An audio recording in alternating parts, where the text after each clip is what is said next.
Welcome to part 4 of the executive function series. This week we are talking about emotional control. I used to feel completely out of control emotionally, especially with the people that I love the most. With my husband, I would lash out, assume the worst, and get angry so fast. And with my kids, I'd yell, and then I'd feel awful afterwards. And in those moments, I felt like I had no control over how I was acting. The emotions came so fast, and I was already in it before I even knew what was happening. But something shifted. I remember the exact moment that I caught myself before reacting for the first time. And today I want to share with you what helped me go from reactive to calm, even in moments that used to send me spiraling. So, ADHD experts emphasize that emotional self regulation is a core part of executive function. Emotional control is deeply connected to other executive functions like problem solving and cognitive flexibility. When one area is challenged, it can make emotional regulation even harder in high stress situations. Rather than trying to suppress emotions, experts suggest using structured strategies to improve self awareness and response control, which is exactly what we're going to cover today. So, back to my story. One day I found that one of my children had skipped 10 math assignments. My immediate reaction was to get angry. I could feel it coming, the frustration rising, but right in the middle of it, I stopped and I thought, does anger make sense in this situation? Now, this is not something I would have had that pause to do in the past. But that pause changed everything. And what was happening at the time is I was getting coached. I was in self-coaching scholars with the life coach school, and I got to go to these 20-minute sessions. And they were once a week at that time, and then they became twice a week. And when I first showed up to these sessions, they would ask me how I felt about things. And I really had no vocabulary for beyond like happy, mad, sad. I had no vocabulary beyond that. And so I was showing up to these sessions and I was naming my feelings. So that's one thing that we're going to talk about first. But in this story, I realized I wasn't actually angry. What I was scared. It was fear that I was actually feeling. I was afraid that if this child skipped schoolwork, they wouldn't grow into the responsible adult that I hoped they would be. The fear was running the show. And the second that I named it, the anger disappeared. Instead of yelling, I was able to say, okay, the expectation is that you do your assignments. How are you going to fix this? And I believe that they came up with a plan to do extra assignments every day until they were caught up. And that's the first thing that helped me. So tool number 1, name the emotion. When you name an emotion, you ground yourself in the moment. I didn't realize it before, but every time I lost control emotionally, it was because I was reacting to something I hadn't fully processed yet. Experts recommend identifying emotions as a key step towards regaining control. When you name the emotion, you get clarity and you validate how you feel. And once you do that, you can question it. Is fear reality? Is the thought actually true?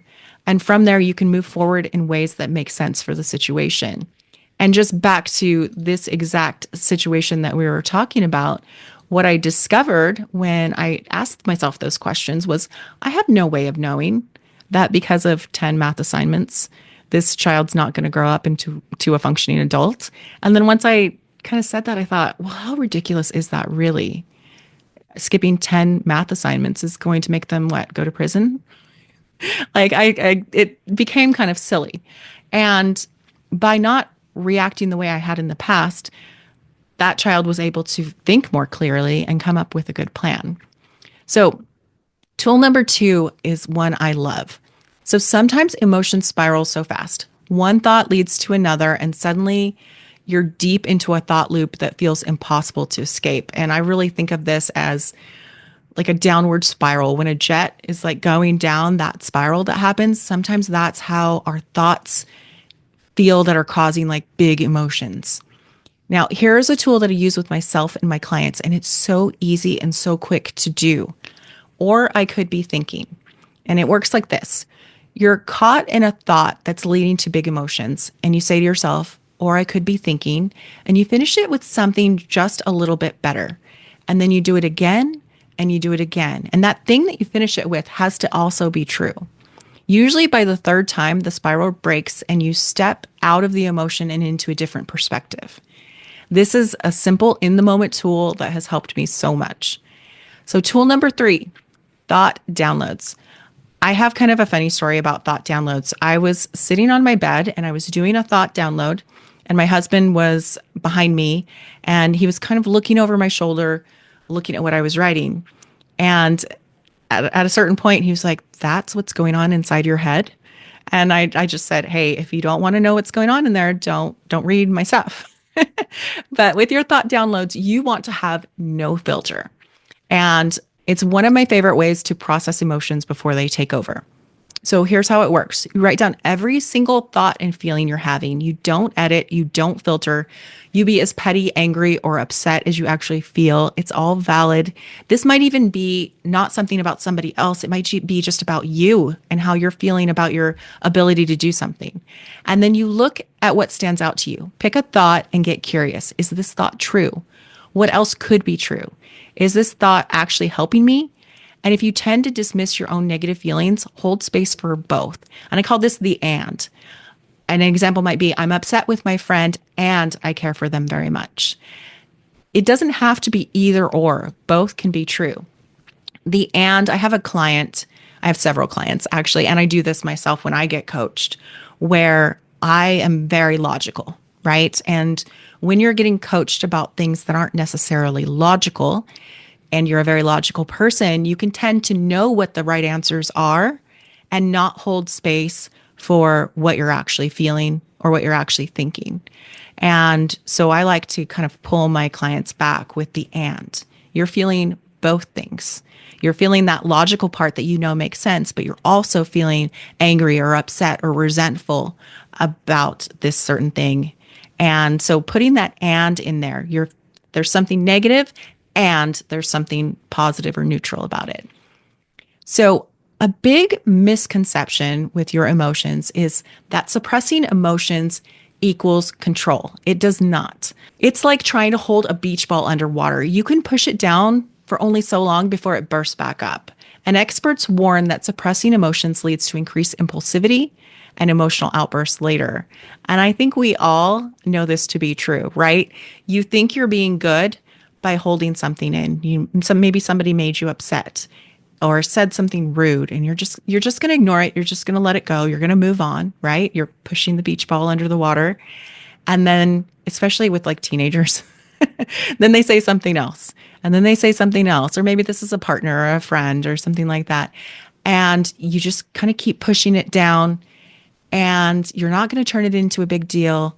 And then boom, you explode over something very small. And now they're confused and you're not acting in the way you want to be acting. That's not control. That's bottling it up. That's taking the soda with the lid partially on and shaking it up until it explodes, right? That is not what we want.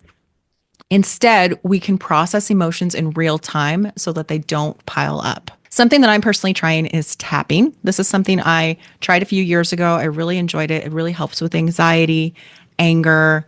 There's lots of specific things that they will walk you through in the app. It's called the Tapping Solution. This is just something I'm personally trying. It's not something I'm promoting.